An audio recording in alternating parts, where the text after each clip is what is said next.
मुकम्मल नॉवल दिल से दिल तक। शाह मेंशन इस वक्त रोशनियों से जगमगा रहा था। शाह मेंशन का इकलौता वारिस जायान शाह कनाडा से वापस आ रहा था। सैयदा खातून पूरी तरह सजी धजी नौलखा हार पहने हॉल की सीढ़ियां उतरती हुई नीचे आ रही थीं। उनके हाथों में सोने के कंगन थे, जबकि उनका लिबास बेहद कीमती था। आखिर उनका बेटा जयान शाह इतने अरसे के बाद हिंदुस्तान वापस आ रहा था। खुशी उनके चेहरे से दमक रही थी। हर अंदाज में एक फुर्ती और एक्साइटमेंट थी। जीनत, जुल्फी, अम्मार, उन्होंने नौकरों को आवाज़ दी। जी खातून बीबी। उनकी रौबदार आवाज़ पर जीनत एकदम से भागती हुई उनके पास आकर रुकी थी। बाकी भी थोड़ी थोड़ी देर के बाद वहाँ पर आ पहुँचे थे। मुझे आज के सारे इंतजाम बहुत अच्छे से चाहिए। आज रात शाह मेंशन में बहुत बड़ी पार्टी है। सब कुछ बिल्कुल परफेक्ट होना चाहिए। किसी भी तरह की कोई शिकायत नहीं होनी चाहिए, समझे तुम सब। वो नौकरों के इंचार्ज थे। सैयदा खातून ने मेंशन का ज़्यादातर काम उन्हीं के सुपुर्द किया हुआ था। वे तुरंत अपने अपने काम में लग गए। पूरे मेंशन को दुल्हन की तरह सजाया जा रहा था। जयान शाह को लाल गुलाबों से बेहद मोहब्बत थी, इसीलिए पूरे मेंशन को लाल गुलाबों से सजाया जा रहा था। आपा, जयान तो आ रहा है, लेकिन आते ही वो अपनी दादी के बारे में पूछेगा।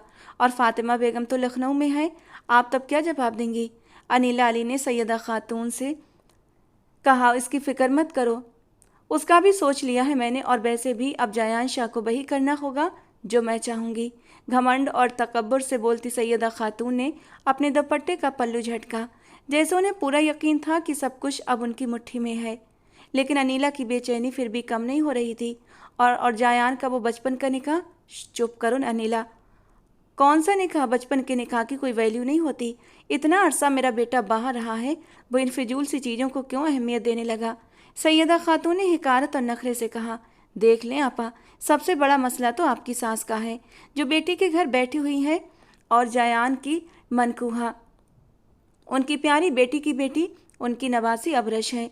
कहीं ऐसा ना हो वो कुछ नहीं कर सकती। वो अब इस घर में, इस मेंशन में वही होगा जो मैं चाहूँगी।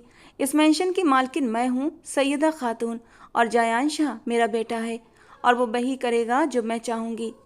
और मेरी बहू अमरीन बनेगी, सुना तुमने। सैयदा खातून की बात पर उनकी बहन अनीला बेगम की तो खुशी से बाँछें खिल उठी। वो तो यही चाहती थी कि उनकी बेटी शाह मेंशन की बहू बने, और सैयदा खातून की भी यही ख्वाहिश थी। आप सच कह रही हैं आपा? मेरी अमरीन को आप अपनी मेंशन की बहू बनाएंगी? अनीला बेगम ने खुशगवार हैरानी से पूछा। हाँ हाँ, क्यों नहीं। अनीला, अमरीन मेरी बहन की बेटी है, और पहला हक तो उसी का है। और तुम जानती हो कि अपने तो अपने ही होते हैं। और रही बात उस अबरश की, तो नवाब नाम रखने से कोई नवाब नहीं बन जाता। जानती तो हो उन कंगाल लोगों को। है क्या उनके पास कि मैं उनके साथ किसी तरह की रिश्तेदारी करूं? उन्हें तो किसी से इंट्रोड्यूस कराते हुए भी शर्म आती है मुझे। खैर छोड़ो, मेरा मूड ख़राब मत करो। वैसे भी जयान शाह आ रहा है तो मैं खुश रहना चाहती हूँ। शाम तक वो पहुँच जाएगा। मेरा बेटा, मेरी शान, मेरा गुरूर। अकड़ और घमंड से कहते हुए उन्होंने अपनी बहन की तरफ देखा। हाँ हाँ आपा, ज़रूर पहुँच जाएगा। आपने भाई साहब से बात नहीं की? उसे एयरपोर्ट पर लेने कौन जा रहा है? अनीला बेगम ने आंखें मटका कर पूछा। वो असल में नबेश शाह चाहते हैं कि वो खुद जाएं अपने बेटे को लेने, तो वही जाएंगे। हम तो घर में उसका स्वागत करेंगे, और वो भी बहुत शानदार तरीके से। सैयदा खातून ने मुस्कुराते हुए कहा, और फिर से नौकरों को आवाज़ देने लगी कि कहीं कोई कमी नहीं रहनी चाहिए। नौकर जल्दी जल्दी हाथ चलाते हुए उनके हुक्म की तामील कर रहे थे। नानो, आपका बीपी फिर हाई हुआ है, क्यों इतनी टेंशन लेती हैं? अबरश ने फातिमा बेगम का ब्लड प्रेशर चेक करते हुए उन्हें प्यार से डांटा। क्या करूं बेटा, टेंशन न लूं तो क्या करूं? कब से आकर यहाँ बेटी के दर पर बैठी हूँ, और एक वो है सैयदा खातून, पूरे मेंशन पर उसका राज है। और मेरा बेटा तो जैसे काठ का उल्लू है, जिधर लगाती है उधर लग जाता है। उनकी बात पर अबरश चुप रही। वो क्या बोलती, वो उसके मामू थे, उसके लिए इज्जत के काबिल। लेकिन फातिमा बेगम तो उनकी माँ थी, और माँ तो कुछ भी कह सकती थी। अच्छा, आपको ना मैं ये ब्लड प्रेशर की गोली दे रही हूँ, आप इसे लें, और प्लीज़ मैं 2 घंटे के बाद फिर आपका ब्लड प्रेशर चेक करूँगी, और तब तक ये नॉर्मल होना चाहिए। उसने इस बार प्यार से कहा। फातिमा बेगम आंखों में आंसू लिए उसे देखने लगीं। अबरज ने एक नज़र अपनी माँ की ओर देखा और इशारा किया कि वो नानू को समझाएं, और ख़ुद उठकर बाहर चली गई। अम्मा, अब आप इतना मत सोचिए, जो होगा अच्छा ही होगा, ना फिक्र किया करें। कैसे न सोचूं, बचपन में निकाह कर दिया था अब्रश का जयान के साथ, और वो सैयदा खातून होने नहीं देगी मेरे बच्चों को। एक ख़त्म कर देगी ये बचपन का रिश्ता। देखना, ये सैयदा खुद भी गुनहगार होगी और हमें भी गुनहगार करेगी। फातिमा बेगम ने भर्राई हुई आवाज़ में कहा। ऐसा कुछ नहीं होगा अम्मा, जयान को तो पता है ना, वो उस वक्त 15 साल का था। भले बहुत बड़ा नहीं था, लेकिन इतना तो समझता है ना कि निकाह क्या होता है। 15 साल की उम्र इतनी छोटी तो नहीं होती अम्मा। मुझे पूरा यकीन है जयान इस निकाह को जरूर निभाएगा, मरियम बीबी ने यकीन भरे लहजे में कहा। हाँ मरियम, अल्लाह करे ऐसा ही हो, लेकिन मुझे तो नहीं लगता कि आपका पोता इस निकाह को निभाने वाला है। अचानक से नवाब अशील खान अंदर दाखिल हुआ। ऐसा क्यों कह रहे हो बेटा? अल्लाह ने चेहरा अच्छा नहीं दिया तो जुबान भी अच्छी इस्तेमाल कर लिया करे इंसान। मरियम बीबी ने अपने बेटे को झिड़का। सच कह रहा हूँ अम्मा, सच कह रहा हूँ और कुछ नहीं। आपको पता है आज आपका पोता कनाडा से वापस आ रहा है। अशील की बात पर फातिमा बेगम के कान खड़े हो गए। ये तुम क्या कह रहे हो? मेरा जयान वापस आ रहा है? मेरा जयान? वो खुशी से फूले नहीं समा रही थीं, जबकि अशील खान को उनका ये अंदाज बहुत झंझलाहट में डाल गया। जी हाँ, आपका लाडला पोता वापस आ रहा है, और अफसोस की बात तो ये है कि आपको किसी ने बताना भी गवारा नहीं किया। अशील खान ने तंजे अंदाज अपनाते हुए कहा। अशील नानो है वो तुम्हारी, थोड़ा अदब और लिहाज से बात किया करो। मरियम बीबी ने उसे डांटा तो उसने सिर झटक दिया। मेरा मेरा जयान आ रहा है मरियम, मेरा जयान। वो अभी भी खुशी से फूले नहीं समा रही थी। मेरा ख्याल है पूरे मोहल्ले में मिठाई बांटते हैं, आखिर को फातिमा जहरा के अजीमो शान शहंशाह जयान शाह साहब आ रहे हैं। अशील ने खड़े होते हुए फिर से तंजिया अंदाज अपनाया। इस बार गुस्से का रंग भी शामिल था। मरियम बीबी ने उसे गुस्से से घूर कर देखा। तुम्हें किसने बताया कि जयान वापस आ रहा है?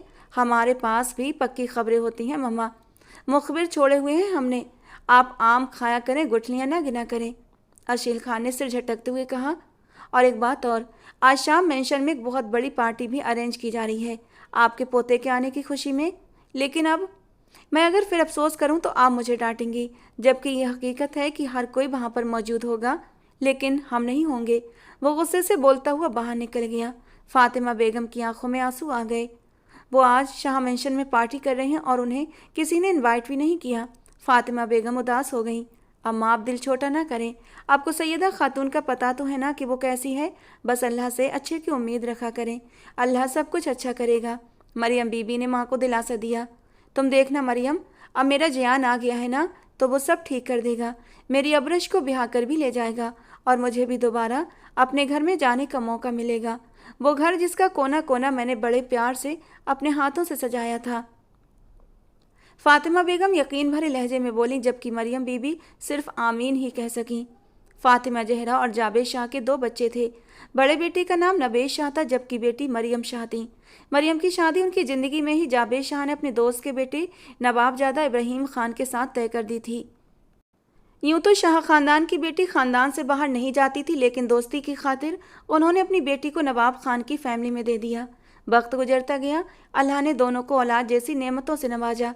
एक तरफ मरियम बीबी और इब्राहिम खान को अल्लाह ने 2 औलादों से नवाजा, बड़ी बेटी अब्रश खान और उससे 1 साल छोटा अशील खान।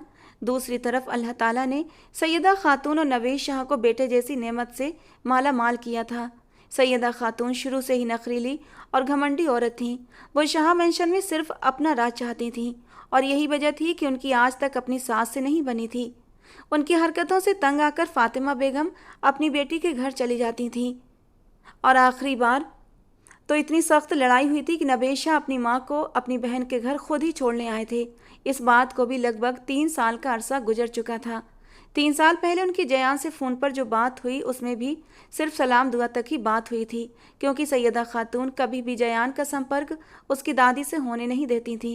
वो अपने नंबर से ही उनकी बात करवाती और 2 मिनट से ज़्यादा बात भी नहीं करने देती थी कि कहीं वो जयान को उनके खिलाफ ना कर दें। क्योंकि जब जयान शाह 15 साल का था तो उसके दादा जावेद शाह ने अपनी मर्जी और इच्छा से जयान शाह और अब्रश का निकाह कर दिया था। उस वक्त अब्रश सिर्फ 8 साल की थी। उस समय सैयदा खातून अपने ससुर के सामने खामोश हो गई, क्योंकि घर का हर फैसला उन्हीं के हाथ में होता था। अपने शौहर से लड़ झगड़ कर उन्होंने अपने बेटे को विदेश कनाडा भेज दिया, और लगभग आज वो 10 साल के बाद वापस लौट रहा था। उन्हें पूरा यकीन था कि वो उस निकाह को भूल चुका होगा, लेकिन ये तो उनकी गलतफहमी थी। वो जयान शाह था, उसकी याददाश्त बहुत मजबूत थी, क्योंकि अब ये वक्त ही तय करने वाला था कि जीत किसकी होती है। वेलकम बैक माई सन। सैयदा खातून ने आगे बढ़कर जयान शाह को गले से लगा लिया। उसकी खूबसूरती के चर्चे उसके आने से पहले ही पूरे ख़ानदान में मशहूर हो चुके थे। उसकी ऊंची मगरूर नाक, हरी आंखें, अनार जैसे होंठ और दाएं गाल पर पड़ता वो जानलेवा डिम्पल, वो वाकई शाह ख़ानदान का सबसे खूबसूरत मर्द था। कैसी हैं मम्मा जान? जयान शाह ने सैयदा खातून को गले लगाते हुए बड़े प्यार से उनके माथे पर बोसा दिया। मैं बहुत खुश हूँ कि तुम आ गए हो, सुकून महसूस हो रहा है मुझे, उन्होंने खुशी से अपने बेटे की ओर देखते हुए कहा। वो बारी बारी सबसे मिलने लगा, साथ ही उसकी बेकरार नज़रें अपनी प्यारी सी दादी को भी ढूंढ रही थीं, जो उसे कहीं भी दिखाई नहीं दे रही थीं। और जब बहुत देर तक उसे उसकी दादी दिखाई न दी, तब अपनी माँ से पूछ ही बैठा, मम्मा जान, दादू तो कहीं दिखाई नहीं दे रही। उसके सवाल पर वहाँ मौजूद सब एक पल को चौंक गए। सैयदा खातून ने एक नज़र अपने शौहर की ओर देखा, जिन्होंने कंधे उचकाकर खुद को इस मामले से अलग कर लिया। बेटा, वो यहाँ नहीं है, वो लखनऊ गई हुई हैं अपनी बेटी के घर। सैयदा खातून ने ठहरकर जवाब दिया। अरे हाँ, याद आया, सब यहाँ पर मौजूद हैं, तो फूफी की फैमिली यहाँ पर क्यों नहीं है? मेरे आने के बारे में उन्हें पता नहीं था क्या? जयान शाह के बार बार सवाल करने पर सैयदा खातून के माथे पर लकीरें पड़ गईं। अरे बेटा, इतने कम वक्त में उन्हें बताने का मौका नहीं मिला, लेकिन बता देंगे, तुम आओ, अंदर तो चलो ना, अनीला बेगम ने बात संभालते हुए कहा। तो एक पल के लिए जयान शाह के अंदर तक सन्नाटा छा गया। वो सबसे पहले अपनी दादू को देखना चाहता था, लेकिन वो वहाँ मौजूद नहीं थी। खैर, वो अपनी माँ की खुशी की भी कद्र करता था, इसलिए उनके साथ मिलकर केक काटने लगा। हर तरफ तालियों की गूंज थी, सबके चेहरे खिले हुए थे और तस्वीरें ली जा रही थीं। उन्हीं में से कुछ तस्वीरें क्लिक होते हुए लखनऊ जा रही थीं अशील खान के मोबाइल में। उन तस्वीरों को देखते हुए अशील खान के दिल में और भी ज़्यादा नफरत भर गई। वो बेइंतहा की नफरत करता था शाह खानदान से। हाँ, उसे नफरत थी उनसे, क्योंकि उसके मुताबिक उन्होंने उसका हक छीन लिया था। फातिमा बेगम ने अपनी काफ़ी जायदाद अपने पोते के नाम कर दी थी, जिस वजह से अशील को अपनी नानी से भी गिले शिकवे थे। क्या देख रहे हो मोबाइल में? वो जो इतने गौर से मोबाइल में बिजी था, पीछे से अबरश ने अंदर आते हुए अशील से पूछा। आओ तुम भी देख लो, बहुत ज़बरदस्त तस्वीरें हैं। अशील ने मोबाइल उसकी ओर बढ़ाया। एक पल के लिए तस्वीरों को देखते अबरश दंग रह गई। वहाँ मौजूद अपनी मामी और उनकी फैमिली को देखकर वो समझ गई कि केक काटने वाला कोई और नहीं, जयान था। ये है वो जयान जिसके साथ आज से 10 साल पहले उसका निकाह हुआ था। ये तस्वीर तुम्हें कौन भेज रहा है? अबरश ने माथे पर बल डालते हुए पूछा। हैं चाहने वाले जो ये तस्वीरें भेजते रहते हैं, वक्त वक्त पर मिलती रहती हैं मुझे। और भी बहुत सारी तस्वीरें और ख़बरें मिलती हैं तुम्हारे ससुराल के बारे में, अशील ने मुंह बनाकर कहा। छोड़ो इन बातों को, मेरा ख्याल है हमें कल के बारे में बात करनी चाहिए। अबरश, जिसका दिल बुरी तरह दुखा था, अपने अंदर के जज्बातों को दबाते हुए अशील को टालने वाले अंदाज में बोली। कल? कल क्या है? अशील ने सादे से अंदाज में पूछा। भूल गए? कल मेरी सालगिरह है, वो नखरे दिखाने वाले अंदाज में बोली। ओह यस, आई फॉरगेट, कैसे मनाए तुम्हारी लास्ट बर्थडे नवाब विला में? वो शरारती हुआ था। अशील, ऐसा कुछ नहीं होगा। अच्छा, आगे अभी बहुत सारी सालगिरह हैं, मैं यहीं नवाब विला में ही मनाने वाली हूँ, समझे तुम? अच्छा जी, कैसे? वैसे कल आप 19 साल की हो जाएंगी, तो उस हिसाब से आपके दूल्हा राजा 26 के होने वाले होंगे, है ना? अशील की बात पर अबरश ने गहरी सांस ली। उसकी हर बात आकर शाह खानदान पर ही ख़त्म होती थी। वो सिर झटकती वहाँ से उठ गई। न जाने ये हमारे बड़े बचपन में निकाह क्यों कर देते हैं, बड़े होकर फिर चाहे बच्चे उसे निभाना चाहे ना चाहें, बस एक जंजीर डाल देते हैं पैरों में, चाह कर भी खुद को छुड़ा नहीं पाते। अबरश ने माथे पर बल डालते हुए सोचा। वो जयान शाह से कोई दीवानगी वाली मोहब्बत नहीं करती थी, लेकिन बचपन से उसके दिल और दिमाग में ये बात बिठा दी गई थी कि वो जयान शाह की है।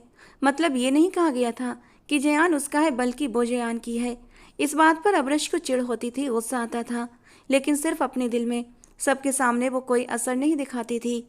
रात को आंगन में खुले आसमान के नीचे चारपाई पर लेटे हुए उसकी आंखों में वही तस्वीरें बार बार घूम रही थीं, जिनमें जयान शाह बहुत खुश दिखाई दे रहा था, केक काट रहा था।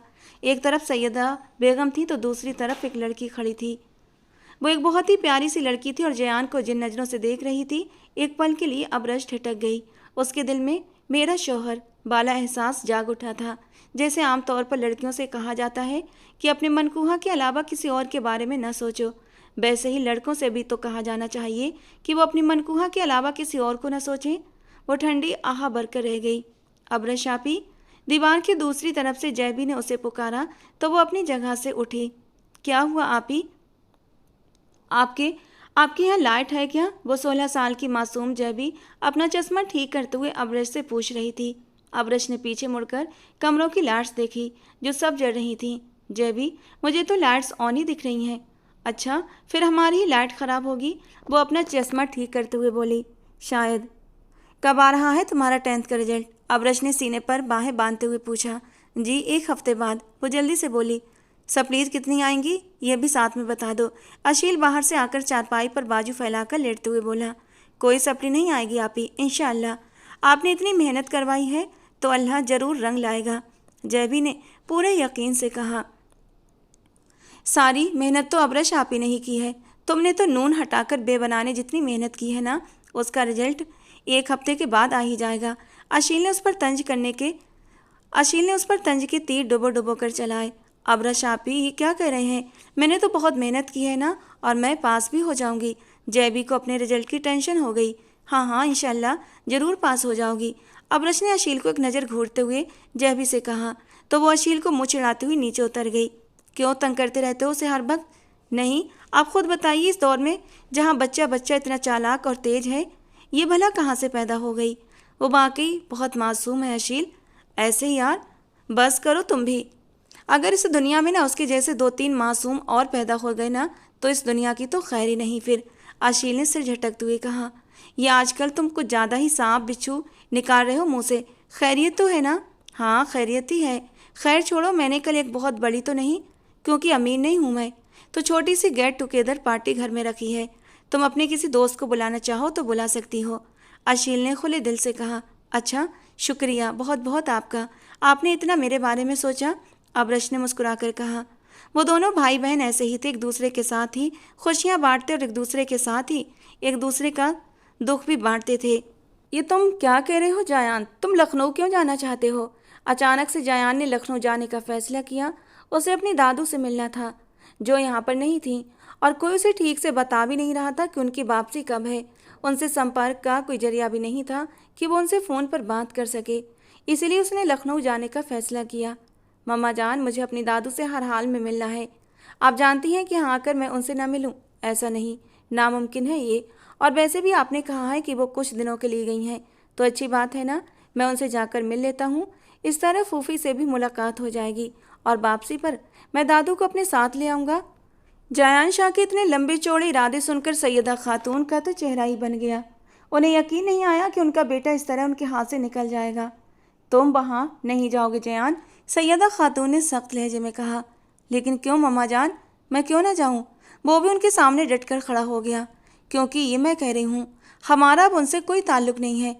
हमने उनसे अपना हर रिश्ता तोड़ लिया है, लिहाजा अब तुम्हें भी उनसे कोई रिश्ता रखने की ज़रूरत नहीं है, उन्होंने साफ लफ्ज़ों में जयान से कहा, जिस पर उसके दिमाग में कई सवाल पैदा हो गए। मम्मा जान, मेरे लिए मेरी दादू सबसे पहले हैं।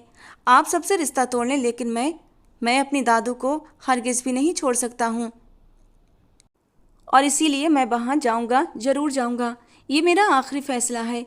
जयान ये कहते हुए वहाँ से लंबे लंबे कदम बढ़ाता हुआ अपने कमरे की तरफ चला गया। देखा आपा, मैंने कहा था ना, जयान को आसान मत समझो, उसे हल्के में मत लो। ये अपनी उस दादी के पास जाएगा और देख लेना, अकेला नहीं आएगा, दादी के साथ साथ उसकी नवासी को भी लेकर आएगा। अनीला बेगम ने मुंह बनाकर हिकारत और नफरत से कहा। ऐसा तो मैं कभी होने नहीं दूंगी, वो यहाँ नहीं आएगी, कभी नहीं आ सकती वो, सैयदा खातून गुस्से से कहती हुई अपने कमरे की ओर बढ़ गईं। बस बोलती रहती हैं, करती कुछ नहीं, अनीला ने सिर झटक दिया। आज अब्रश की कॉलेज से छुट्टी थी, तो उसने पौधों के साथ वक्त गुजारने का इरादा किया। सारा दिन वो बगीचे में मौजूद पौधों को साफ करती रही। उनकी अच्छे से काट छाँट करने के बाद अब वो उन्हें पाइप से पानी दे रही थी। वो मगन से अपने काम में लगी हुई थी, जबकि उसके हाथ पैर चेहरा यहाँ तक कि कपड़े भी मिट्टी से सने हुए थे। सुबह से शाम हो गई थी, लेकिन उसने बगीचे का साथ नहीं छोड़ा था। हालांकि 2 बार मरियम बीबी उसे अंदर बुला चुकी थीं, लेकिन आज का दिन उसने अपने पौधों के नाम कर दिया था। सारे पौधों को एक नज़र देखते हुए उसने पानी का पाइप एक तरफ रखा और हाथ झाड़े। अब लग रहा है ना, ये नवाब अबरश खान का बगीचा। वो एकदम खुशी से चहकते हुए बोली कि तभी उसे गेट के बाहर से गाड़ी के हॉर्न की आवाज़ सुनाई दी। थोड़ी ही देर में गेट खुला और एक बहुत बड़ी गाड़ी अंदर दाखिल हुई। ये किसकी गाड़ी है? वह हैरानी से पलटकर देखने लगी, जबकि अपनी हालत से वो अनजान थी कि इस वक्त उसकी हालत काफ़ी ख़राब थी। बड़ी सी ब्लैक करोला से पूरे रौब के साथ जयान शाह नीचे उतरा। जयान को अपने सामने देखकर एक पल को अब्रश की आंखें हैरत से फैल गईं। वो सच में आया था या उसका वहम था? अपने ग्लासेस उतारता हुआ वो धीरे से मुस्कुराया। अब्रश सामने खड़ी उस वक्त कीचड़ में कमल का एक खूबसूरत सा खिला हुआ फूल लग रही थी। जयान अपने ग्लासेस आंखों से हटाकर उसे शौक भरी नज़रों से देखने लगा, जबकि अब्रश की नज़रें उस पर ऐसी टिकी थीं कि हटी नहीं रही थीं। अरे जयान बेटा तुम! मरियम बीबी के अचानक आने पर वो दोनों चौंक गए। अस्सलामुअलैकुम, कैसी हैं? जयान ने आगे बढ़कर उन्हें सलाम किया तो उन्होंने उसे अपने सीने से लगा लिया। मैं ठीक हूँ बेटा, अल्लाह का शुक्र है कि मैं ठीक हूँ। तुम सुनाओ, अचानक से कैसे आ गए, पता भी नहीं चला। घर में सब ठीक है ना? वो उसका माथा चूमते हुए मोहब्बत से पूछ रही थी। अल्लाह का शुक्र है, वो भी सब ठीक है।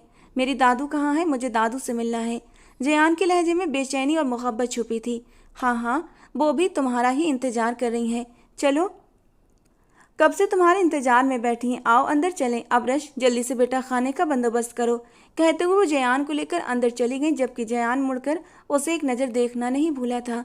उसकी उस एक नज़र में बहुत कुछ था। अब्रश तुरंत अपने कमरे की ओर भागी थी और सीधे बाथरूम में जाकर उसने अपने हुलिये पर नज़र डाली तो सिर पकड़कर बैठ गई।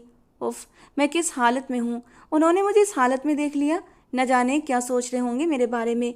अब्रश बेहद परेशान हो गई थी। खैर सोचने दो, जो भी सोचते हैं। कौन सा उन्होंने मुझसे शादी करनी है? वो तो वहीं शादी करेंगे जहाँ उनकी माँ चाहेंगी। अब्रश एक बार फिर उससे बदगुमान हो चुकी थी। अपनी दादू से मिलते हुए जयान शाह बहुत खुश हो रहा था, जबकि फातिमा बेगम की आंखों से खुशी के आंसू लगातार बहते जा रहे थे। बहुत इंतजार कराया है जयान तुमने। ये बूढ़ी आंखें कब से तुम्हारा इंतजार कर रही थी। मुझे तो लगा शायद अब मेरे मरने की खबर पर ही तुम आओगे। कैसी बातें कर रही हैं दादू जान, मरे आपके दुश्मन। अभी तो आपको बहुत जीना है, बल्कि आपने मेरी शादी करवानी है और अपने पड़पोते भी अपनी गोद में खिलाने हैं। जयान ने धीरे से उनके कान में झुकते हुए मोहब्बत से कहा।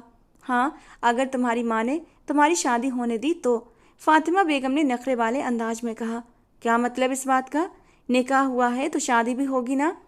अचानक से ही जयान शाह एकदम से सीरियस हो गया था। हाँ हाँ, जरूर होगी, लेकिन वहीं जहाँ तुम्हारी माँ चाहती है। फातिमा बेगम ने उसकी तरफ देखते हुए कहा। अच्छा, तो मेरी माँ क्या चाहती हैं? इस बार वो मुस्कुराते हुए बोला। क्यों, सैयदा ने तुम्हें बताया नहीं कि उसकी मर्जी क्या है?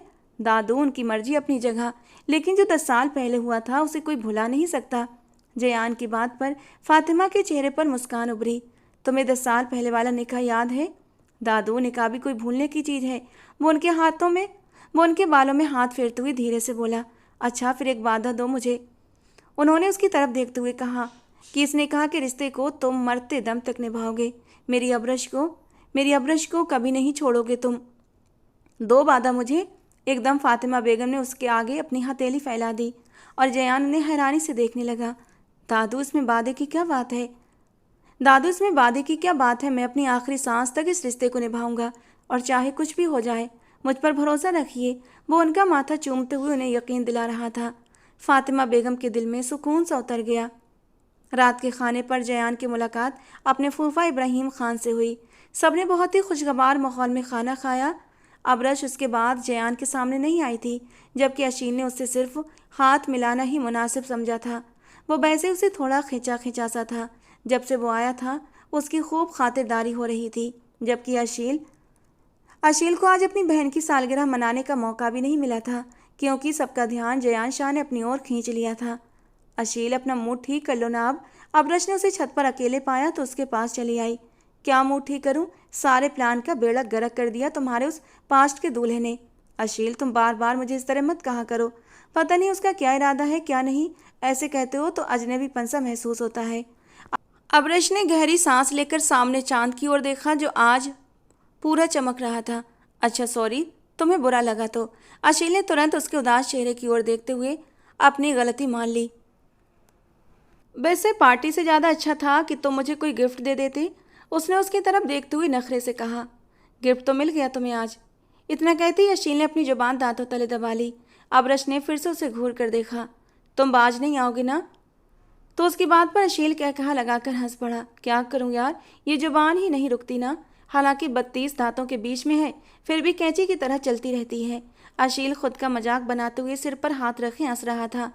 उसी पल दीवार पर जय भी नजर आई। अब्रश आपी, अम्मी पूछ रही हैं आज आपके घर कौन आया है। अपना चश्मा ठीक करते हुए उसने आवाज लगाई। तुम्हारा रिश्ता लेकर आए हैं कुछ लोग। रास्ता भटक कर इधर आ निकले। अशील ने ऊंची आवाज में उसे छेड़ते हुए कहा और जय भी बस मुंह बनाकर रह गई। अरे कौन सा रिश्ता लेकर आए हैं? और उन्हें रास्ता नहीं पता था क्या जो वो आपके घर चले गए? सीधा सीधा तो रास्ता है मेरे घर का। जबी ने मासूमियत से हैरानी से आंखें फैलाते हुए कहा। इस बेवकूफ़ को इसकी माँ ने क्या खिलाया था? अशील ने अब्रश की ओर देखते हुए पूछा। तुम चुप रहो, मैं बात करती हूँ। जेबी, दिल्ली से हमारे मेहमान आए हैं, ठीक है? अपनी अम्मी को बता देना। अब्रश ने बहुत प्यार से उसे कहा। अच्छा, तभी आपके घर से बहुत मज़ेदार खाने की खुशबू आ रही थी। जेबी अब अपने असली मुद्दे पर आई थी। लो जी, पेटू कहीं की, इसे तो बस खाने की ही टेंशन है। अशील ने फिर तंज कसा। आप ही, आपने तो मुझे अपनी सालगिरह पर भी इनवाइट नहीं किया। मैं तो कब से आपका इंतजार कर रही थी। मैंने तो आपके लिए गिफ्ट भी लेकर रखा था। इस बार उसने और भी विस्तार से कहते हुए दोनों की ओर देखा। वो छत पर खड़े थे, इसीलिए हमने सालगिरह कैंसिल कर दी। हम नहीं चाहते थे कि तुम्हारे पैसे बर्बाद हों गिफ्ट पर। अब तुम वो गिफ्ट संभाल कर रखो, अगली सालगिरह पर काम आएगा, ठीक है? अशील की बात पर उसका मुंह फिर से बन गया। मत तंग क्या करो उसे। वो मुंह बनाते हुए दीवार के पीछे से नीचे उतर गई थी। देखा, नाराज कर दिया ना उसे। रहने दें, 10 मिनट के बाद फिर टपक पड़ेगी। क्या बनाया है? क्या बना रहे हो? खुशबू अच्छी आ रही है, बुलाया क्यों नहीं हमें? वगैरह वगैरह। अशील ने उसका मजाक उड़ाते हुए कहा। अब्रश ने सिर ना में हिला दिया। 1 मिनट, मुझे ज़रूरी कॉल आ रही है, मैं सुनकर आता हूँ।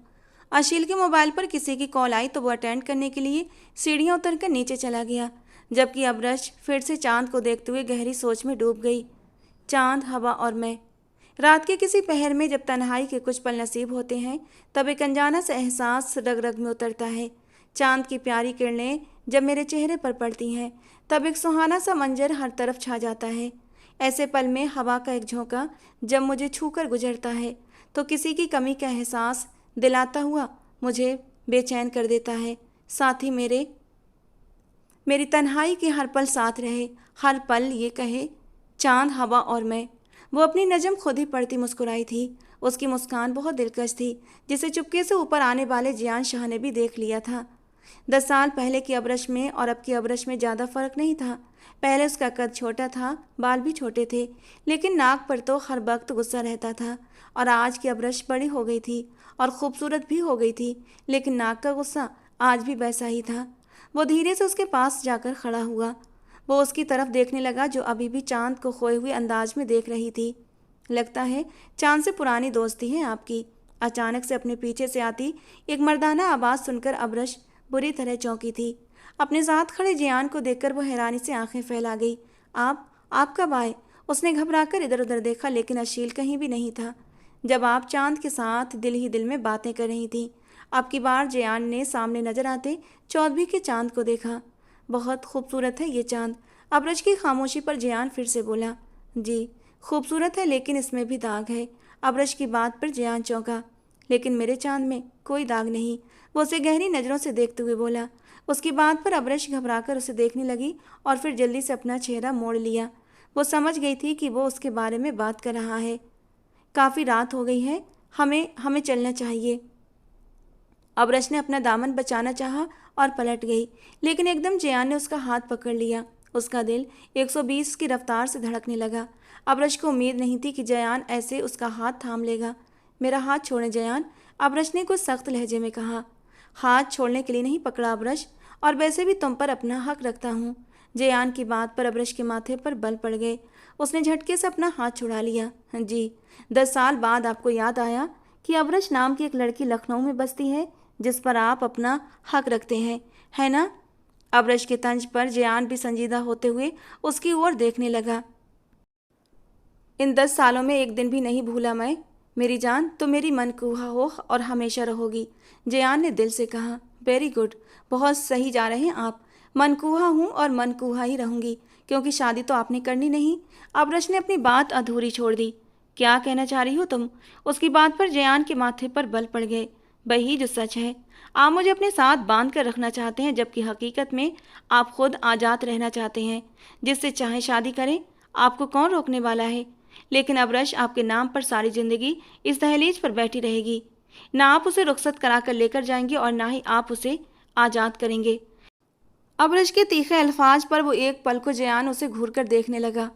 वो उससे उम्र में काफ़ी छोटी थी, लेकिन उसकी जुबान की तेजी देखकर वो हैरान रह गया था। तुम्हें किसने कहा कि मैं तुम्हें रुखसत करके नहीं ले जाऊंगा? उसके अल्फाज पर अबरश का दिल धड़क उठा। जो दिख रहा है वही कहा है मैंने। अबरश के दिल में बदगुमानी जड़ पकड़ चुकी थी, इसलिए वो अब जयान पर भरोसा नहीं कर सकती थी। लेकिन मुझे तो कहीं भी नहीं दिख रहा कि मैं तुम्हें छोड़ दूंगा। जयान का लहजा तेज हो गया। छोड़ेंगे नहीं तो अपनाएंगे भी तो नहीं ना। बेख्तियार अबरश की जुबान से फिर से ये शब्द फिसले और साथ ही उसे अपनी गलती का एहसास भी हुआ। तो उसने अपने होठों को दांतों के नीचे दबा लिया। अपनाने ही तो आया हूँ मेरी जान, बेफिक्र रहो। जैसे तुम मेरी हो ना, वैसे जयान भी सिर्फ तुम्हारा है, ट्रस्ट मी। जयान उसके सामने 1 इंच के फासले पर खड़ा होकर उसे अपनी मोहब्बत का यकीन दिला रहा था। अबरश ने पलकें उठाते हुए हैरानी से उसकी ओर देखा। उसे लगा कि उसके सुनने की शक्ति ने कुछ गलत सुना है, लेकिन सामने खड़े शख्स के चेहरे पर मुस्कान भी थी और एक यकीन भी था, जिससे अबरश भी उस पर भरोसा करने लगी। आप क्या कह रहे हैं? अबरश ने पलकें झपकाते हुए उससे हैरानी से पूछा। यही कि अबरश, तैयारी कर लो, बहुत जल्द तुम्हें रुखसत करके यहाँ से लेकर जाने वाला हूँ मैं। वो थोड़ा सा झुककर उसके चेहरे पर हल्की सी सांस छोड़ गया। अबरश ने कांपते हुए अपनी आंखें एक पल में ही बंद कर लीं।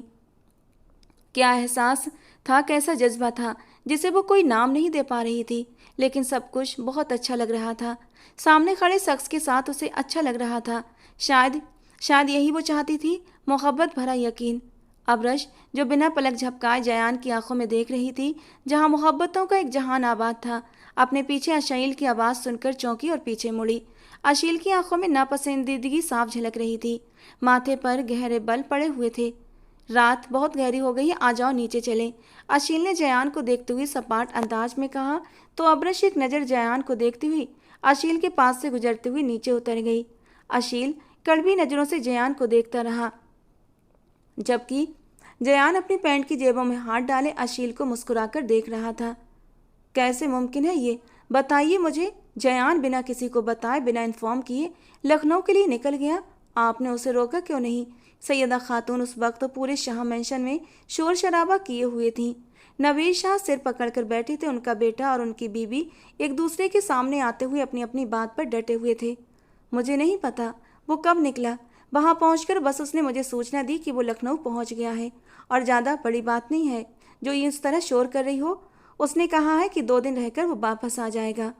नवेद शाह ने सैयदा खातून को और डिटेल्स दी। 2 दिन रुककर वो वहाँ पर क्या करेगा?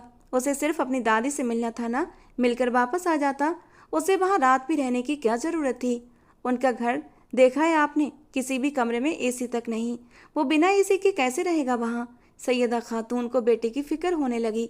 रहना चाहता है तो रहने दो, वो उसकी फूफी का घर है। अगर वो वहाँ खुशी से रह रहा है तो आप इस बात का मुद्दा बनाकर लड़ाई मत कीजिए, वरना बेटा हाथ से निकल भी सकता है। नवेद शाह ने सैयदा खातून को वार्न किया। ऐसे कैसे निकल सकता है? मेरा बेटा है वो, और मेरा ही रहेगा, और जो मैं चाहूँगी वही होगा। सुना आपने? और फ़ोन करें उसे, और अभी इसी वक्त वापस बुलाएं। सैयदा खातून तेज अंदाज में बोली। आपके पास भी फ़ोन नंबर है उसका? आप उन्हें खुद कॉल कर लें। मुझे एक ऑनलाइन मीटिंग अटेंड करनी है, बाद में बात करता हूँ। बोलते हुए स्टडी रूम की ओर बढ़ गए, क्योंकि उनकी नज़र में उनका बेटा कुछ गलत नहीं कर रहा था, जबकि सैयदा खातून अंदर ही अंदर बेचैन होती रहीं। मरियम बीबी, जो कुछ मर्जी कर लो, मेरा बेटा तुम्हारी बेटी को कभी भी रुखसत करके लेकर नहीं आएगा। वो पक्का इरादा किए बैठी थी और अपनी बहन के साथ मिलकर सुबह ही वो अपनी सोच को अमली जामा पहनाने वाली थी। एक ऐसा बड़ा कदम और सब कुछ उनके कंट्रोल में हो जाता। बेटा, तुम सोच समझ कर बात करो।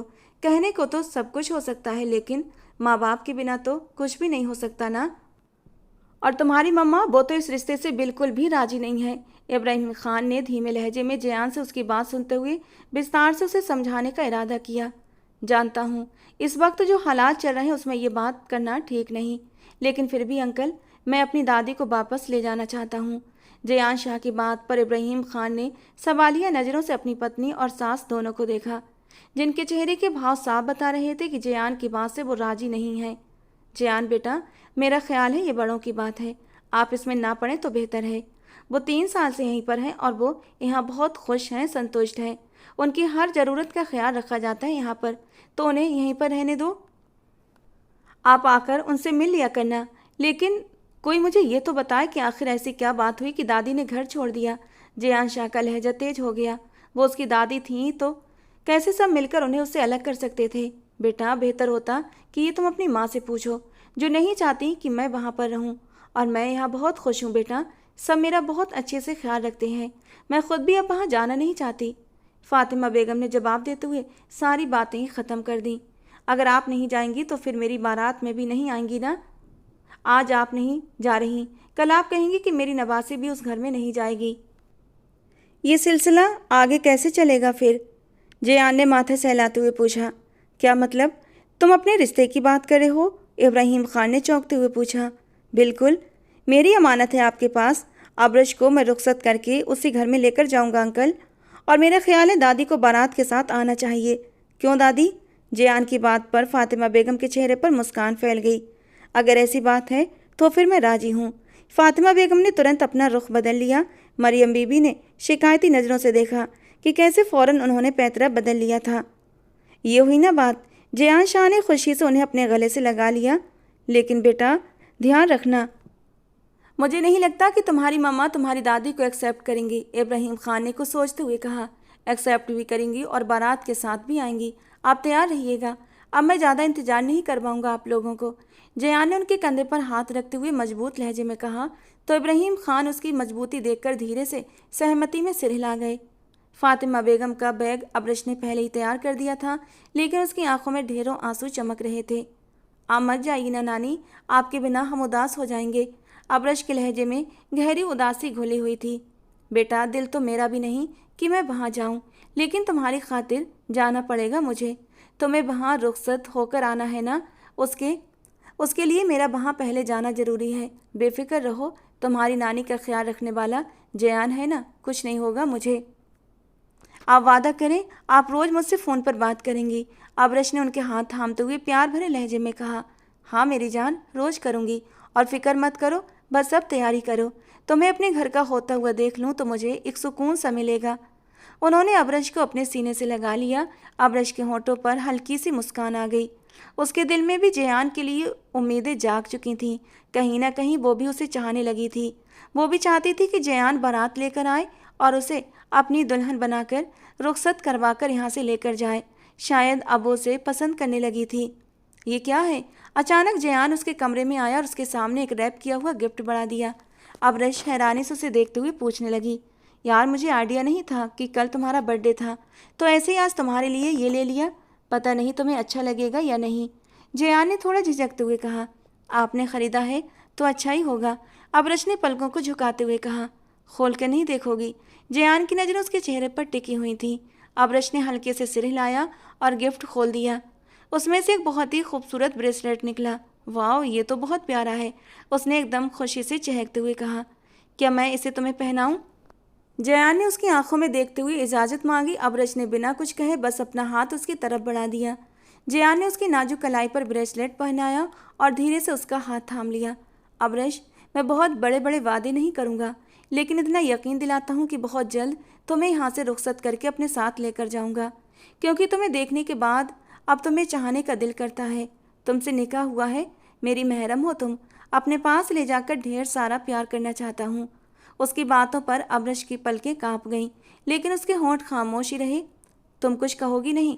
शायद जयान भी उसके मुंह से इजहार मोहब्बत सुनना चाहता था, लेकिन अब्रश का फिलहाल कोई मूड नहीं था उसे ये खुशी देने का। मैं आपका इंतजार करूंगी। वो बस इतना ही कह सकी और अपना हाथ पीछे खींच लिया, और जयान के लिए तो इतना ही काफ़ी था। शाह मेंशन में जयान जैसे ही अपनी दादी के साथ अंदर दाखिल हुआ, सामने सैयदा खातून पहले से खड़ी थी। चेहरे पर सख्ती साफ झलक रही थी। अपनी सास को देखते हुए उनके चेहरे के तेवर और भी सख्त हो गए। देख रहे हो बेटा, अपनी माँ के ये रंग ढंग, 3 साल के बाद इस घर में कदम रखा है मैंने, और स्वागत के बजाय ऐसे नजरें फेर रही है जैसे कोई गुनाह कर दिया हो। फातिमा बेगम ने धीमे लेकिन चुपते हुए लहजे में जयान से कहा। जयान, सैयदा खातून की आवाज़ में गुस्सा साफ सुनाई दिया। ये कौन सा तरीका है? किसकी इजाज़त से तुम लखनऊ गए थे? घर में कोई कायदा कानून रह गया है या नहीं? उन्होंने अपनी सास को नज़रअंदाज करते हुए सीधे अपने बेटे को कटघरे में खड़ा कर दिया। लहजा इतना सख्त था कि माहौल पल भर में भारी हो गया। मम्मा जान, दादी भी साथ में है। जयान ने उनका ध्यान फातिमा बेगम की ओर दिलाया तो वो मुंह बना गई। जानती हूँ, देख चुकी हूँ, मेरी बात का जवाब दो तुम। वो अपनी बात पर अड़ी रहीं। मम्मा जान, वो मेरी फूफी का घर है और मेरी ससुराल भी, और मैं ससुराल में दादी को लेने गया था और दादी को ले भी आया। जयान ने पूरी संजीदगी से कहा। ठीक है, मैं तुम्हारी बात मान लेती हूँ। अब तुम मेरी बात सुन लो। मैंने तुम्हारा रिश्ता अनीला की बेटी अमरीन से तय कर दिया है और 2 दिन के बाद तुम्हारी उससे सगाई और 1 हफ्ते के बाद शादी है।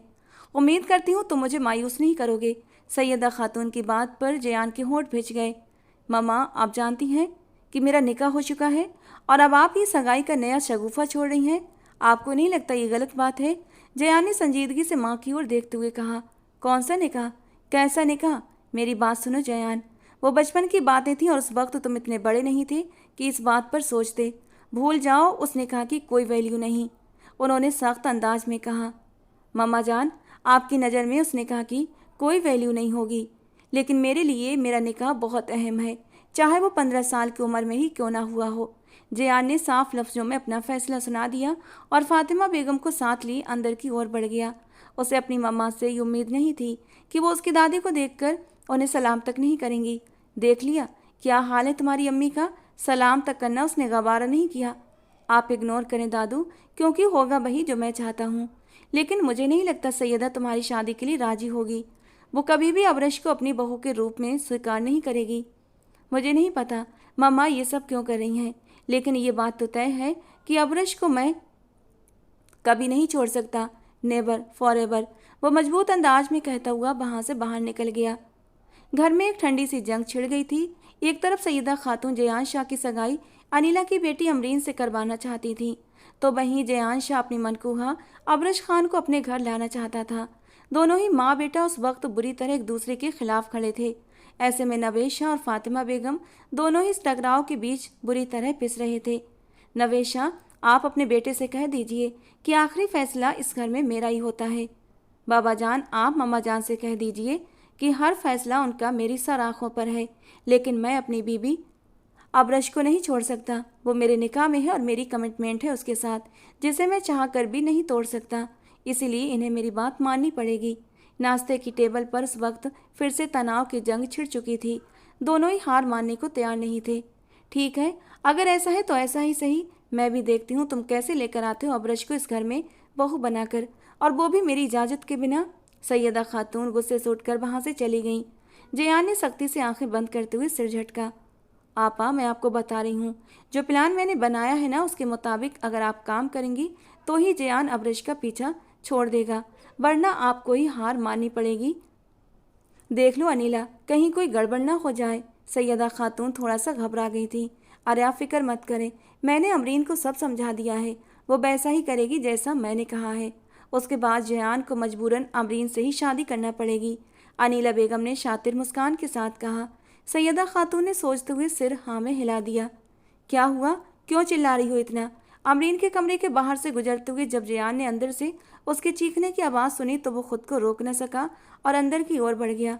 वो कॉकरोच है वहाँ पर। अमरीन चिल्लाते हुए सीधे उसके सीने से जा लगी। ये क्या बेखुदगी है, दूर हटो मुझसे। जयान को वहाँ इस तरह अंदर जाना ठीक नहीं लगा और वो तुरंत पीछे मुड़ने ही वाला था, लेकिन शायद तब तक देर हो चुकी थी। अमरीन ने उसे पीछे की ओर खींच लिया और वो बेड पर गिर पड़ा। वो इस अचानक हुए हमले के लिए तैयार नहीं था। अमरीन की उसके ऊपर आकर गिरी। इस वक्त वो एक बोल्ड मैक्सी में थी। जयान के ऊपर गिरने से उसकी मैक्सी के बड़े से गले से झांकती उसकी खूबसूरती देखकर जायान ने अपनी नज़रों का रुख फेर लिया। आई लव यू जायान, मैं तुमसे बहुत प्यार करती हूँ, प्लीज़ मुझसे दूर मत जाओ, उसने उसकी गर्दन में बाहें डालते हुए मोहब्बत भरे लहजे में कहा। जायान ने उसकी बाहें हटाते हुए गुस्से में उसे साइड पर धक्का दिया था कि वो बेड पर गिरी। इससे पहले कि वो खुद भी उठता दरवाज़ा खुला और अनीला बेगम और सैयदा खातून दोनों अंदर आ गईं। मम्मा मम्मा, अमरीन रोते हुए सीधा अपनी माँ के गले लग गई। ये सब क्या है जयान? एक तरफ तुम कह रहे हो कि तुम्हें अबरश को रुखसत करके लाना है और दूसरी तरफ तुम अमरीन के साथ, शर्म आनी चाहिए तुम्हें। सैयदा खातून ने अपने बेटे को डांटते हुए कहा। ममा, आपको लगता है कि मैंने इसके साथ कुछ गलत किया है? जयान ने आक्रामक अंदाज में आगे बढ़ते हुए पूछा। अमरीन डरकर अपनी माँ के पीछे छुप गई थी। कर देते अगर हम समय पर न पहुँचते तो, अनिला बेगम ने ताना मारते हुए कहा। करना होता ना तो कब का कर चुका होता, लेकिन आपकी बेटी को छूना तो दूर, उसकी तरफ देखना भी गवारा नहीं करता मैं। जयान ने उनकी आंखों में आंखें डालते हुए गुस्से से कहा। अनिला बेगम ने शिकायत भरे अंदाज में अपनी बहन की ओर देखा। जयान, तुमने जो किया वो गलत है, अब तुम्हें इसका खामियाजा भुगतना पड़ेगा। भला मेरी बेटी से कौन शादी करेगा अब? तुमने तुमने मेरी इज्जत पर हाथ डाला है। अनिला बेगम ने ड्रामा शुरू कर दिया। आपको लगता है कि मैं बेवकूफ़ हूँ? आपकी बेटी मेरे साथ जो साजिश का खेल खेल रही है ना, मैं बहुत अच्छे से जानता हूँ सब कुछ। जयान ने ठंडे लेकिन तीखे अंदाज में कहा। बेहतर होगा आप इन हरकतों से बाज आ जाएं, क्योंकि आप चाहें जो भी मर्जी कर लें, आप मुझे ट्रैप नहीं कर सकती। मैं जयान शाह हूँ, बली शाह नहीं। वो तंज भरे अल्फाज बोलता हुआ वहाँ से निकल गया। हाय आपा, ये क्या कह कर गया है? कहा था ना मैंने, सब कुछ बना बनाया फिर उल्टा पड़ जाएगा। देख लो, उसे सब पता है। सैयदा गुस्से से अपनी बहन को बोलते हुए बाहर आ गई। अब उन्हें अपने बेटे को किसी तरह कुछ भी करके काबू करना था। जाहिर सी बात है, अगर वो उनके हाथ से निकल जाता तो उनका सब कुछ ख़त्म हो जाता, क्योंकि रात ही नबेश शाह ने उन्हें साफ लफ्ज़ों में बता दिया था कि जयान शाह ने धमकी दी है, अगर उसकी शादी अबरस से नहीं करवाई गई तो वो ये घर छोड़कर हमेशा हमेशा के लिए चला जाएगा। अब अपने बेटे की खातिर उन्हें अबरश को भी स्वीकार करना पड़ा था। उनके हाँ करने की देर थी कि दोनों तरफ शादी की तैयारियां शुरू हो गईं। बुरे दिल के साथ ही सही, लेकिन अपने बेटे की खुशी में सैयदा खातून आखिरकार शामिल हो ही गईं। बारात जाने के लिए तैयार खड़ी थी, लेकिन सैयदा खातून का चेहरा बिल्कुल सपाट था। जयान ने उनके करीब आकर उनके हाथ थामे। मम्मा जान, अबरश मेरी खुशी है। अगर आप इस शादी के लिए राजी हो गई हैं तो मेरी आपसे गुजारिश है कि दिल से इस रिश्ते को स्वीकार कर लें, क्योंकि अबरश के अलावा जयान शाह किसी का नहीं हो सकता। जयान ने साफ लफ्ज़ों में अपनी मोहब्बत का इजहार किया, जो सैयदा खातून को काफ़ी को सोचने पर मजबूर कर गया था। मैं राजी हूँ, दिल से राजी हूँ जयान, चलो देर हो रही है। सैयदा खातून ने उसके चेहरे पर प्यार से हाथ फेरते हुए कहा।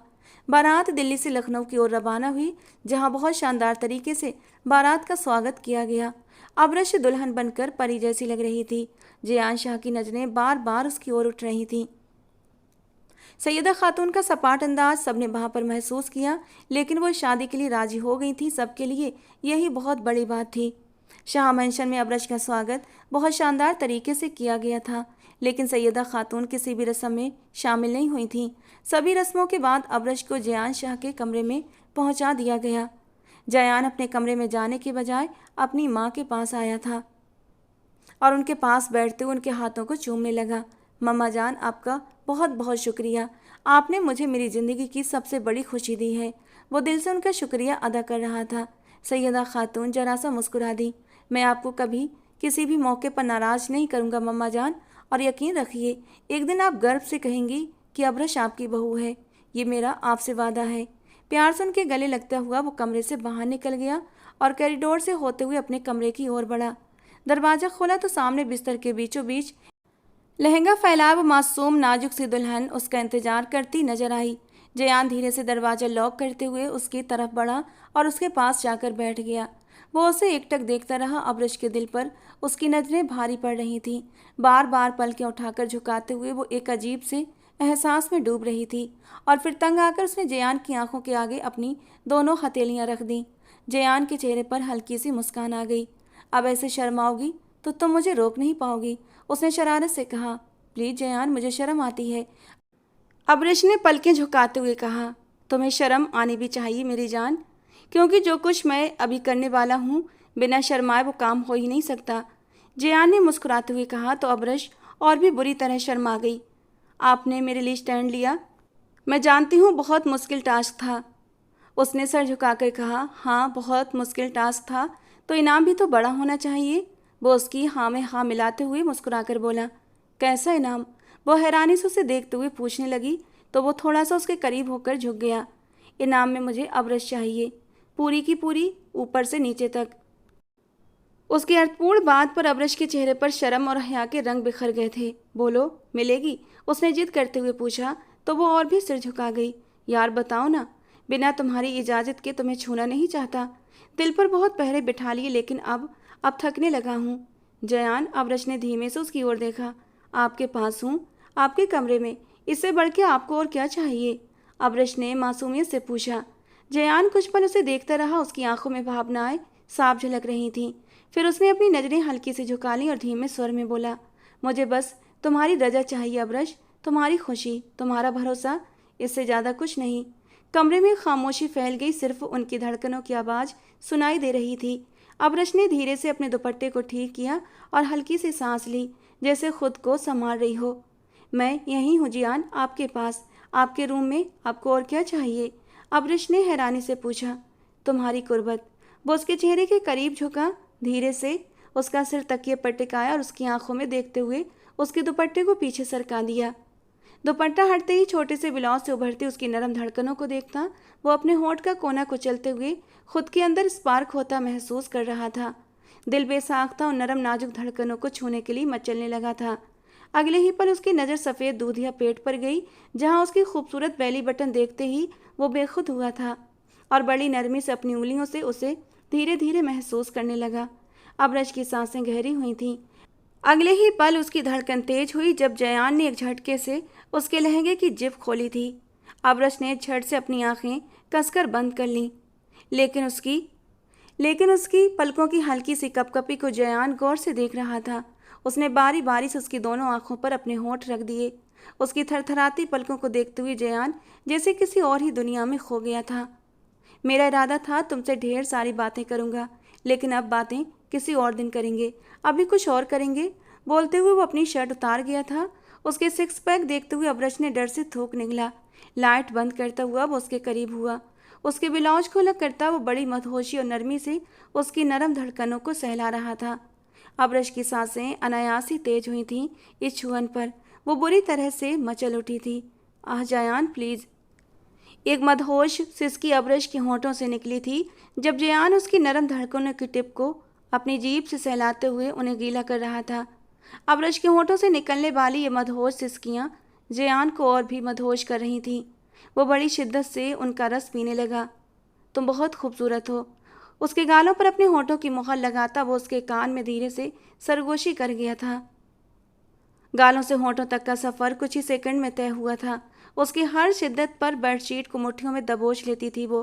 जयान का स्पर्श उसकी जान निकालने के लिए काफ़ी था। धीरे धीरे वो अपनी शिद्दतें बढ़ाता ही जा रहा था और अब्रश उसकी बाहों में मोम की तरह पिघलने लगी थी, जबकि उसके बिखरते वजूद को जयान बड़ी ही नरमी और मोहब्बत से समेट रहा था। कभी शर्माना, कभी कांपते होठों से अपना नाम सुनना। जब वो कहती, उफ बस करो जयान, अब सहा नहीं जाता, तो जयान की शिद्दतें और भी बढ़ जाती। उसकी नाजुकता को महसूस करते हुए जयान बड़ी ही नरमी से उसके नाजुक वजूद में उतरा था। इसके बावजूद भी एक दर्द भरी सिसकी अब्रश के होठों से निकली थी। इस मीठे मीठे सुकून देने वाले दर्द को अब्रश ने बड़ी हिम्मत करते हुए बर्दाश्त किया था। तुम ठीक हो मेरी जान? उसकी आंखों से निकलता मोती देखते जयान बेचैन हुआ था, जबकि दर्द से दोहरी होती अब्रश ने पलकें झपक कर उसे तसल्ली दी थी। उसकी पलकों पर झुकता हुआ उसके मोतियों को अपने होठों से उठाता बड़ी नरमी से उसके वजूद में ऊपर नीचे हुआ था। थोड़ी देर में ये दर्द उन दोनों को किसी और ही दुनिया की सैर कराने लगा था। वो सब कुछ भूल कर एक दूसरे में खो गए थे। सुबह फजर की नमाज अब्रश ने जयान की इमामत में पढ़ी। दोनों ने दुआ के लिए हाथ उठाए और अल्लाह का शुक्र अदा किया। उन्होंने अपने लिए नेक और साले औलाद की दुआ मांगी। अब्रश, दुआ मांगते हुए जयान ने नमाज के बाद उसे पुकारा। जी। वो उसकी तरफ मुड़ी। इस नमाज का मैं बहुत बेसब्री से इंतज़ार कर रहा था और आज मेरी ये ख्वाहिश पूरी हो गई है। जयान ने उसके माथे पर हल्का सा किस दिया तो अब्रश सुकून से मुस्कुरा दी। मेरे लिए तो सब एक मौजज़ा है जयान। मुझे अब भी यकीन नहीं आ रहा कि हमारी शादी हो गई है। उसकी बात पर जयान ने उसे गहरी नज़रों से देखा। मतलब रात को कोई कमी रह गई थी क्या, जो तुम्हें हमारी शादी का एहसास नहीं हो रहा? उसके सीधे सवाल पर अब्रश थोड़ी सी झेप गई। जयान, आप भी ना बहुत बड़े बेशरम हैं। वो शर्माते हुए उसके सीने से लग गई। जयान ने उसके चारों ओर अपनी बाहें फैला दी। ये सच है, सारी दुनिया एक तरफ हो जाए, लेकिन जिसके साथ हम रुखसत होकर आए हैं, अगर वो आपके साथ खड़ा है तो कोई भी ताकत आपको नुकसान नहीं पहुंचा सकती। और अब्रश के पास अपने महरम की ताकत थी। उसके निकाह का रिश्ता उसके निकाह का रिश्ता और अल्लाह सबकी नसीब अच्छे करे, आमीन। तो दोस्तों, आज की हमारी कहानी आपको कैसी लगी कमेंट बॉक्स में ज़रूर बताना। पसंद आई हो तो प्लीज़ लाइक करना। ऐसी और रोमांटिक कहानियों के लिए हमारे चैनल को सब्सक्राइब करें। मिलते हैं दोस्तों अगली किसी नई और रोमांटिक सी कहानी के साथ।